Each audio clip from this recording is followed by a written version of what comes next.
Everyone, I am back with another amazing author जिनका नाम है निराली पुरोहित। मैम, आपकी बुक का नाम है why the time always lies. That's a beautiful name and unique name. So let's start with the question कि कैसा लग रहा है ये बुक लॉन्च करने के बाद, एंड वो भी कॉस्मिक इंसेप्शन के साथ। वैसे तो काफ़ी अच्छा एक्सपीरियंस रहा मेरा बुक पब्लिश करने का, क्योंकि वैसे अगर बताया जाए तो मेरा कभी ड्रीम वगैरह नहीं था कोई अपनी बुक वगैरह पब्लिश करने का। ये जस्ट एक अनप्लान था, ये सारी चीज़ें ऑटोमेटिकली हो गई जैसे, राइट। तो मैंने कोई ऐसी प्लानिंग नहीं करी थी कि मैं कोई अपनी बुक लॉन्च करूँ, बट एक कहते हैं ना, सडनली अगर हमारी लाइफ में एक अपॉर्चुनिटी आती है तो हम उसे क्यों मिस करें। तो जस्ट एक सडन अपॉर्चुनिटी आई जिसको ग्रैब कर लिया, और मुझे नहीं पता था कि मैं ये बुक कंप्लीट कर भी पाऊंगी। क्योंकि क्या होता है कि मेरी ज़िंदगी में ज़्यादातर ये कि काम ले तो लिया बट कंप्लीट होगा कि नहीं वो पता नहीं है। तो ज़िंदगी का पहला ऐसा काम होगा जो शायद मैंने कंप्लीट करा है। तो ये सबसे बड़ा प्राउड मोमेंट है कि मैंने पहली बार कोई चीज़ कंप्लीट करी है। तो ये अच्छा लगा मेरे को ज़्यादातर। तो ओके, सो कॉस्मिक इंसेप्शन को सिलेक्ट करने की कोई स्पेशल रीजंस? टीम, क्योंकि जब हम कोई वर्क करते हैं तो उसमें सबसे ज़्यादा मैटर करता है कि हमारी टीम कैसी है, सपोर्टिव है कि नहीं है। कोई भी फील्ड में ले लो, क्योंकि अगर टीम आपको सपोर्ट कर रही है ना तो आप अपने ड्रीम्स तक जल्दी पहुंच पाओगे। तो मेरी जो टीम थी ना, बहुत बढ़िया थी, बहुत सपोर्ट करा है। और उन्होंने मेरे को एक छोटी लेवल पे भी हेल्प करी है काफ़ी सारी में, जैसे बहुत सारी मिस्टेक्स भी मैंने वैसे तो करी है, बट उन्होंने मेरे को काफ़ी बढ़िया सपोर्ट करता है। सो जस्ट बिकॉज उनकी वजह से ही मुझे लगता है कि पब्लिश करने का जो ड्रीम था वो फुलफिल हो पाया है कहीं ना कहीं, वरना फिर वो वैसे ही रहती कि हाँ चल रहा है जैसे जैसे। तो टीम उसका सबसे बड़ा रीजन है कि बहुत अमेजिंग टीम है। और सबसे बढ़िया जो हमारे फाउंडर है हरविंदर सर, उन्होंने काफ़ी बढ़िया सपोर्ट किया है। रेखा मैम ने, तनिषा मैम ने एंड साक्षी मैम ने काफ़ी अच्छा सपोर्ट मुझे मिला है। सो दैट्स वाई सबसे बड़ा रीज़न है टीम। Okay, that's great. हाँ, हमारी टीम हमेशा अवेलेबल है, बिकॉज ऑथर कर आते हैं ट्रस्ट करके हमारे पास, तो हमारा तो ड्यूटी है कि हम उन्हें बेस्ट सर्विस दें। So thanks for trusting us. So book के रिगार्डिंग अगर क्वेश्चन किया जाए तो सबसे पहला क्वेश्चन यही है कि ये नाम कैसे आया, why the time always lies? ये जो नेम है थोड़ा सा अलग लग रहा है ना सुनने में और समझने में। मैंने इसके रिगार्डिंग भी काफ़ी सारा रिसर्च करा था। एंड तक मेरी बुक सारी लिख चुकी थी, सब चैप्टर पार्ट सब कुछ कंप्लीट हो चुका था, बट मुझे समझ नहीं आ रहा था कि यार टाइम क्या, मतलब सेशंस का ये सारा टॉपिक हम क्या रखें। सो थोड़ा बहुत मैंने गूगल से भी सर्च करा था अगर जेन्युइनली बताए तो, बट वहाँ पे भी मेरे को इतना कुछ खास नेम नहीं मिला। अब एक वहाँ पे मैं पार्ट पढ़ रही थी, अपने जो टॉपिक थे उसमें लिखा हुआ था, तो मुझे उससे ये आइडिया आया कि सबसे बड़ी दुनिया में चीज़ होती है टाइम, क्योंकि वो अगर चला गया तो वो कभी वापस नहीं आएगा। और हर पर्सन को पता होता है कि टाइम हर चीज़ को हील कर सकता है, बट फिर भी भूल जाता है। तो टाइम हमें बहुत कुछ बताता है अगर हम उसको ध्यान से समझे तो मेरे को वहाँ से एक चीज़ रियलाइज हुई कि टाइम बहुत बड़ी चीज़ है। टाइम पे से आगे के जो सेंटेंस बैठ के बना लिए। रात का टाइम सबसे बढ़िया होता है, तो वहाँ पे बैठ के सब कुछ आराम से सोच के एंड में मैंने टाइम डिसाइड करा था टॉपिक का name, why the time always lies, कि हम हमेशा समय झूठ क्यों बोलता है, क्योंकि हम उसकी सुनते ही नहीं कभी। वाओ! बहुत यूनिक रीज़न था मतलब ये नाम रखने का। So next question is what inspired you to write this book? Inspiration तो जैसे कि ज़्यादातर यूथ की होती है ना, आज के टाइम पे इंस्पिरेशन वही है। यस। तो झूठ नहीं बोलूंगी, ये नहीं बोलूंगी कि हाँ भाई पेरेंट्स इंस्पिरेशन है या फैमिली इंस्पिरेशन है। सबसे बड़ा इंस्पिरेशन है ब्रेकअप, ठीक है। उसने मेरे को मोटिवेट करा था लिखने के लिए, क्योंकि आज के टाइम पे आपको पता है कि सारी जनरेशन का यही है कि अगर कुछ हो जाता है उनकी लाइफ में, या तो कोई भाई सुसाइड कर लेता है, किसी का कुछ और ही चलता है, कोई डिप्रेशन हो जाता है। मैंने बुक लिख डाली, सबसे बड़ा रीजन तो ये था बुक लिखने का, क्योंकि वहाँ पे हम होते हैं ना कि एक अलग लेवल पे हमारा दिमाग काम करने लगता है जब भी ये सारी चीजें हो, ब्रेकअप हो गया हो भाई, का सबसे बड़ा रीजन है उसी चीज। वहाँ से मेरे को एक यूनिक सारी चीजें मिल गई, और उसी टाइम पे मेरे पास ये ऑफर आया था, तो बस उस टाइम पे क्या था, बेस्ट हमने अपॉर्चुनिटी ग्रैब करी और बुक लिख डाली। तो इंस्पिरेशन में वही कहूँ, इतने से बेटर है बन जाओ। तो नेक्स्ट क्वेश्चन इज़ कि मतलब ये जब बुक आपने लिखना शुरू किया होगा तो मतलब कैसा रहा वो एक्सपीरियंस? कोई डिफिकल्टीज़ जो आपने फेस की हो या फिर कोई गाइड था जिसने आपको प्रॉपर गाइड किया हो बुक लिखते वक़्त? गाइड तो देखो हमारा माइंड ही है, क्योंकि मैंने जैसे भगवत गीता को ज़्यादातर फॉलो किया है, ठीक है? तो मेरे को कोई भी प्रॉब्लम आए, मेरे को सॉल्यूशन वहीं से मिल जाता है। ज़्यादातर लोगों को ये होता है कि वो गीता समझ में नहीं आती, ठीक है? तो मेरे को मैंने अपनी लाइफ में एक ही चीज़ करी है कि बुक को समझना। तो मेरे को कोई प्रॉब्लम वगैरह तो कोई फेस नहीं हुई, क्योंकि मेरे पास सारी चीज़ का सॉल्यूशन था ही। और एक्चुअली लाइफ में कोई प्रॉब्लम होती ही नहीं है, क्योंकि हर इंसान अपनी खुद की प्रॉब्लम खुद ही क्रिएट करता है और फिर उसका सॉल्यूशन ढूंढता है, जबकि होती नहीं है। मैंने बुक में भी ये चीज़ मेंशन करी कि ज़्यादातर लोग जो प्रॉब्लम में रहते हैं, उसका सबसे बड़ा रीज़न है या तो उनको कोई पास्ट का टेंशन होगा या तो फ्यूचर का होगा, और उसी रीज़न की वजह से वो अपना प्रेजेंट खराब कर रहे हैं। तो मेरे को ऐसे प्रॉब्लम तो कोई नहीं हुई, क्योंकि हम प्रेजेंट में लिख रहे थे। बस पास्ट के एक्सपीरियंस और फ्यूचर का थोड़ा सा विजुअलाइजेशन मैंने ऐड करा है बुक के अंदर। तो मेरे को नहीं लगता कोई प्रॉब्लम हुई, मेरे को काफ़ी मज़ा आया लिखने में। मैंने फर्स्ट टाइम लिखी तो मैंने काफ़ी इंजॉय करके उसको लिखा है। ओके। सो जैसे कि हर ऑथर एक बहुत ही डीप थॉट के बाद मतलब कोई बुक निकालता है, लॉन्च करता है। सो रीडर्स बुक लेने से पहले उस बुक के बारे में जानना पसंद करते हैं कि ऐसी कौन सी पॉइंट्स हैं जिन्हें पढ़ने के लिए उन्हें वो बुक लेनी ही पड़ेगी। तो कोई ऐसा मतलब पॉइंट शेयर कीजिए जिससे हमारी जो ऑडियंस है वो भाग के जाए और आपकी बुक खरीद ले अभी। ओके। वैसे तो देखो, जो पर्सन मेरे से रिलेट कर रहा होगा कहीं ना कहीं, तो उसको तो सारी चीज़ अच्छी लगेगी। अब बुक का अगर थोड़ा बहुत डिस्क्रिप्शन बताए तो मेरे को ये चीज़ समझ में आई है बुक लिखते टाइम की, जैसे आज के टाइम पे जो भी एरा है, मतलब यूथ जनरेशन का, हमारे इंडिया में कहते हैं कि सबसे ज़्यादा यूथ पॉपुलेशन है।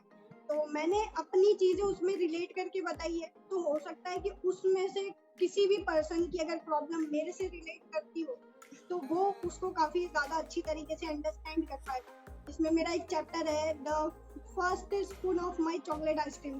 ठीक है, तो ये भी थोड़ा मेरे को एक नया कंसेप्ट लगा था कि फर्स्ट स्पून कैसी होती है। जैसे एक होती है हमारे अंदर की कोई भी नई चीज़ होती है ना, हम उसको ट्राई करने में पसंद करते हैं, बट जैसे जैसे वो धीरे धीरे लाइफ में ऐड होने लगती है, तो उतना उसका इंटरेस्ट खत्म हो जाता है। आप देखो, आइसक्रीम की पहली बाइट और लास्ट बाइट में क्या डिफरेंस होता है? सबसे बड़ी चीज है कि पहली बाइट जो होती है वो एक हैप्पीनेस देती है, बट वो एंड तक वो हैप्पीनेस नहीं रहती, क्योंकि सेटिस्फेक्शन हो जाता है। तो सिंपल है, लाइफ में भी ऐसा ही होता है कि जब हम शुरुआत करते कोई भी नई चीज, एक्साइटमेंट बड़ी होती है, बट खत्म नहीं कर पाते उस चीज को। तो उसमें भी मैंने काफी सारे प्रैक्टिकल वे, और वो चैप्टर लिखते टाइम ना मैंने 10 दिन का गैप किया था। मैंने जैसे जनवरी में बुक लिखनी स्टार्ट करी थी और जनवरी के एंड में एंड हुई है। तो वो एक लौता ऐसा चैप्टर है जिसको लिखने में मेरे को 10 दिन लगे, क्योंकि 10 दिन वो सारी चीजें जो मैंने उसमें लिखी है वो मैंने खुद से प्रैक्टिकल करी है कि ऐसा सच में हो रहा है कि नहीं हो रहा। फिर वो सारी चीज मैंने खुद से एनालाइज करने के बाद मैंने उस बुक में लिखी, तो मेरे को एक चैप्टर में उतना टाइम लग गया। माइंड में आइडिया तो था, और दूसरा एक चैप्टर था जिसमें मैंने थोड़ा सा ये बताया कि हम किसी भी चीज को जल्दी प्री जज कर देते हैं। जैसे आज के टाइम पे होता है ना कि लोगों को गुस्सा बहुत जल्दी आ जाता है किसी चीज की वजह से, मतलब छोटा सा रीजन होता है, किसी को हम प्रीजन बहुत जल्दी कर लेते हैं। और रिलेशन में भी ज्यादातर अनसक्सेसफुल रहते हैं पर्सन, उसका भी मैंने वहाँ पे रीजन बताया है कि उस बुक के अंदर क्या क्या रीजन है, किस वजह से ये चीज होती है। तो इसीलिए मुझे लगता है कि शायद फ्रूटफुल रहेगा अगर वो अप्लाई कर रहे हैं अपनी लाइफ में या उसको पढ़ रहे हैं, तो मुझे लगता है कहीं ना कहीं उनको बहुत सारे आइडियाज मिलेंगे, क्योंकि वो सारे प्रैक्टिकल है, रियल है। ऐसा कोई भी उसमें ऐसा नहीं कि इमेजिनरी मैंने खुद से बनाया हुआ है। तो पूरा रियल लाइफ बेस्ड है, और वो अप्लाई जो किया है सॉल्यूशन भी वो मैंने यूज करे हुए फिर उसमें ऐड करे। तो आई थिंक ये एक सबसे बड़ा रीजन होगा कि अगर कोई बुक पढ़ रहा है। सो ऑल द बेस्ट कि मतलब आपके रीज़न सुनने के बाद लोग बुक ज़रूर लें। एक तो मैं ही ले लूँगी क्योंकि मुझे बहुत अच्छा लगा रीज़न और जिस तरीके से आपने एक्सप्लेन किया, बहुत अच्छा था, बहुत एप्रिशिएबल था। ऐसे ही मतलब यूनिक आइडियाज़ अगर यूथ के माइंड में आते रहें, तो आपके जैसे राइटर्स ऐसे निकल के आएँगे ना और लाइफ़ थोड़ा ईज़ी कर देंगे। सो नेक्स्ट बिल्कुल। क्वेश्चन इज़ कि आप कब से लिख रहे हो? मतलब आपकी एज़ अ राइटर जर्नी कब स्टार्ट हुई? मेन। मेरी तो मेरे को जस्ट एक इंस्टाग्राम के थ्रू, वैसे तो मेरा 8th स्टैंडर्ड से लिखने वगैरह का चलता रहता था, क्योंकि मेरे घर का व्यू काफी अच्छा है, तो वहाँ पे बैठता है तो अचानक से माइंड में कुछ ना कुछ आ जाता, तो हम उसको लिख देते थे। सो एक टाइम पे इंस्टाग्राम पे मेरे को एक पर्सन का मैसेज आया था कि आप लिखते वगैरह हो क्या? मैंने बोला नहीं, वैसे तो लिखते नहीं है, बट आप बताओ क्या, मतलब क्या करना है? तो उन्होंने मेरे को थोड़ा बहुत समझाया। उनकी एक बुक पब्लिश हो रही थी उस टाइम पे, जिसका नेम है प्यार या अनकहे जज्बात। तो उसमें मैंने एक पोएट्री वगैरह लिखी थी। देन उसके बाद धीरे धीरे मेरा कनेक्शन बिल्ड हुआ, यानी एक जैसे ना कड़ी जुड़ती गई। तो उस अकॉर्डिंग मेरे को फिर वहां से स्टार्टअप हुआ, जो भी जर्नी वगैरह था उसका। फिर उसमें एक लिखी, फिर कॉस्मिक इंसेप्शन की एक दूसरी बुक थी, राज द सीक्रेट, फिर उसमें एक पोएट्री एड अप करी थी मैंने। एंड देन उसके बाद मेरे को ये बुक पब्लिश करने का एक अपॉर्चुनिटी मिला था। तो वैसे कनेक्शन कहते हैं ना कि अगर आपकी लाइफ में कोई चीज आनी है तो कहीं से भी आ जाएगी, भले आपका प्लान हो या ना हो। तो मेरा कोई प्लान तो था नहीं मेरे लाइफ में, बस कनेक्शन बनते गए, और कनेक्शन बनते बनते मैंने बुक लिख डाली। मेरे को खुद पता नहीं है, और मेरे को ये भी नहीं पता था कि बुक मैंने लिख डाली है वो खत्म होगी कि नहीं होगी, क्योंकि मेरे को ध्यान में ही नहीं आ रहा था एंड में कि लास्ट कंक्लूजन चैप्टर वगैरह क्या लिखे, बट एंड में वो भी कंप्लीट हो गई। तो बस ऐसी ही थी जर्नी वगैरह। सो आपके पेरेंट्स या आपके फ्रेंड सर्कल में लोगों का क्या रिएक्शन था जब बुक लॉन्च हुआ? उनको शायद शौक लग गया होगा। पहली चीज, क्या क्या लिखा है? एक का तो मेरे पास मैसेज आया था, जो मेरी बेस्ट फ्रेंड है उसने तो मेरे को डायरेक्टली ये पूछा कि भाई क्या गप्पे मारे हैं बुक के अंदर, मतलब क्या अंटे संटे लिख के भेज डाला है। मैं बोला एक बार चेक देख ले, चेक कर ले। मैंने उसको तो यही रिप्लाई दिया जैसे कॉलेज की एग्जाम में हम लिखते हैं ना, बना बना के, बस वही लिखा है, चेक कर लेना एक बार, एग्जामिन कर ले। तो वैसे कमेंट आए, उनको शौक लगा क्या क्या बुक लिख डाली इसने। ऐसे कमेंट्स जब आते हैं और आप आपके तरीके से अगर जवाब दिया जाए ना, तो अपने आप इंसान पढ़ने पहुँच जाएगा कि यार ऐसे बोल रही है, कुछ तो लिखा होगा, ज़रूर पढ़ना चाहिए। बहुत बिल्कुल, अट्रैक्टिव मैंने तरीके भी से बोला है। रिप्लाई किया है। मैं ज्यादातर मीम पर्सन हूँ ना, तो मेरे जो जवाब होते हैं वो भी ऐसे ही होते हैं, मीम टाइप में। बहुत ही यूनिक तरीका है फिर तो आपका। सो नेक्स्ट क्वेश्चन इज़ कि जैसे आपने ये बुक लॉन्च किया है एंड आपने पहले भी कुछ बुक्स में अपने राइटअप्स दिए हैं। फ्यूचर में आप और भी कुछ लाने का सोच रहे हैं मीन्स और कोई फ्यूचर प्लान्स? हाँ, सोची है, एक और बुक पब्लिश करने की सोची है, बट अभी तक उस पे मेरे को पूरा कंसेप्ट नहीं मिला है। एक छोटा सा कंसेप्ट मिला है, लाइफ विदाउट इंटरनेट, कि अगर हमारी लाइफ से इंटरनेट खत्म हो गया तो हमारा लाइफ कैसा होगा। तो उस पे एक छोटा सा पार्ट वगैरह सोचा है, बट अभी कंफर्म नहीं है। तो आगे देखना है कि अगर उससे बढ़िया मेरे को कोई टॉपिक वगैरह कोई माइंड में आइडिया होता है। ऐसे कहते हैं ना, आइडिया कभी भी आ जाता है, बस हमें एनालाइज करना होता है प्रेजेंट में रह के। तो अभी सोचा है नेक्स्ट बुक लिखने के लिए, बट अभी उसके लिए परफेक्ट मेरे को कहते हैं ना लाइक थीम नहीं मिल रहा है। तो बट होगी जरूर नेक्स्ट बुक भी। आई होप कि आपको वो थीम भी मिले एंड आपको एकदम से आइडिया भी आए एंड ऑल ऑफ सडन आपकी बुक भी आ जाए। फिर और भी बिल्कुल, मतलब लोगों के माइंड में क्वेश्चंस आए कि अब क्या लिखा है भई? वो सो भी अलग ही होगा।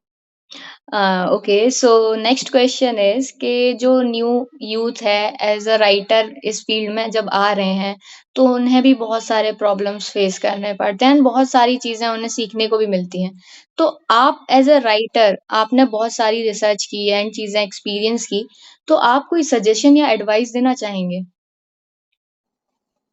देखो, वैसे तो आने वाली जो जनरेशन है वो काफी ज्यादा एडवांस होगी। मेरे को लगता है बुक राइटिंग से ज्यादा ना लोग वही बोलेंगे कि यार पीडीएफ भेज दो डायरेक्ट। मैंने जब बुक लिखी थी तो मेरे फ्रेंड्स ने क्या कहा कि तूने लिखी है ना, तेरे पास पीडीएफ तो होगी, मेरे को डायरेक्ट भेज दे। तो क्या होगा कि आने वाले टाइम में सारी इंटरनेट के थ्रू ही करेंगे। बट सिंपल है, अगर वो आपकी बुक परचेज कर रहा है यानी कुछ ना कुछ आपका वैल्यू एडिशन होना चाहिए। मेन चीज तो यानी कुछ अलग, जो अलग हो, या कह सकते हैं ना कि कभी किसी ने नहीं किया हो, एकदम डिफरेंट।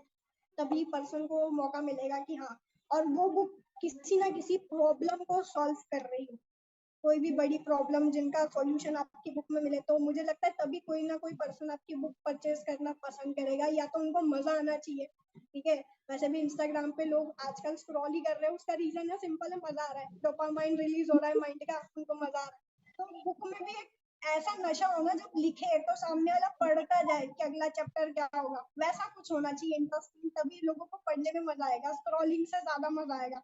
वैसा कुछ बनाना है, तभी राइटिंग इंडस्ट्री में कुछ डिफरेंट होगा कि हाँ सभी चाहेंगे कि मेरे को भी लिखना है कुछ ना कुछ।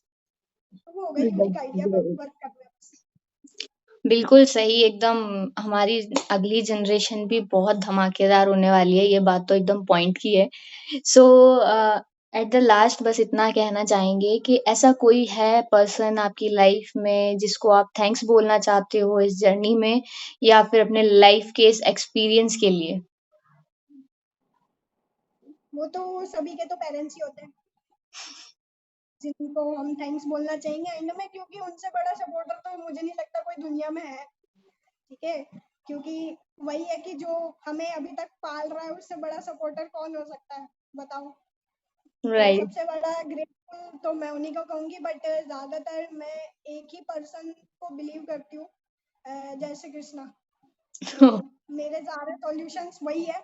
तो मुझे लगता है कि सबसे बड़ी, अगर यूथ को कोई भी प्रॉब्लम है तो भगवत गीता में मिल जाती है। तो सबसे बड़ा इंस्पिरेशन हर एक चीज के पीछे, और हर एक चीज के पीछे क्रेडिट वही पर्सन है, क्योंकि उसमें लिखा हुआ है कि जो भी कर रहे हैं वो वही करवा रहे हैं, हम कुछ नहीं कर रहे। जैसे बुक लिखना मेरा कोई आइडिया नहीं था, मैंने लिख डाली जस्ट, तो बस क्रेडिट तो सबसे बड़ा वही है। और बिल्कुल, बाकी बिल्कुल। हमारी टीम जिन्होंने सपोर्ट करा है, जिनकी वजह से बुक पब्लिश हुई है, जिनकी वजह से ये आइडिया आया है, थॉट आया है, तो सबसे बड़ा सपोर्ट यही है, पेरेंट्स, हमारी टीम, और एंड में क्रेडिट हमारे श्री कृष्णा।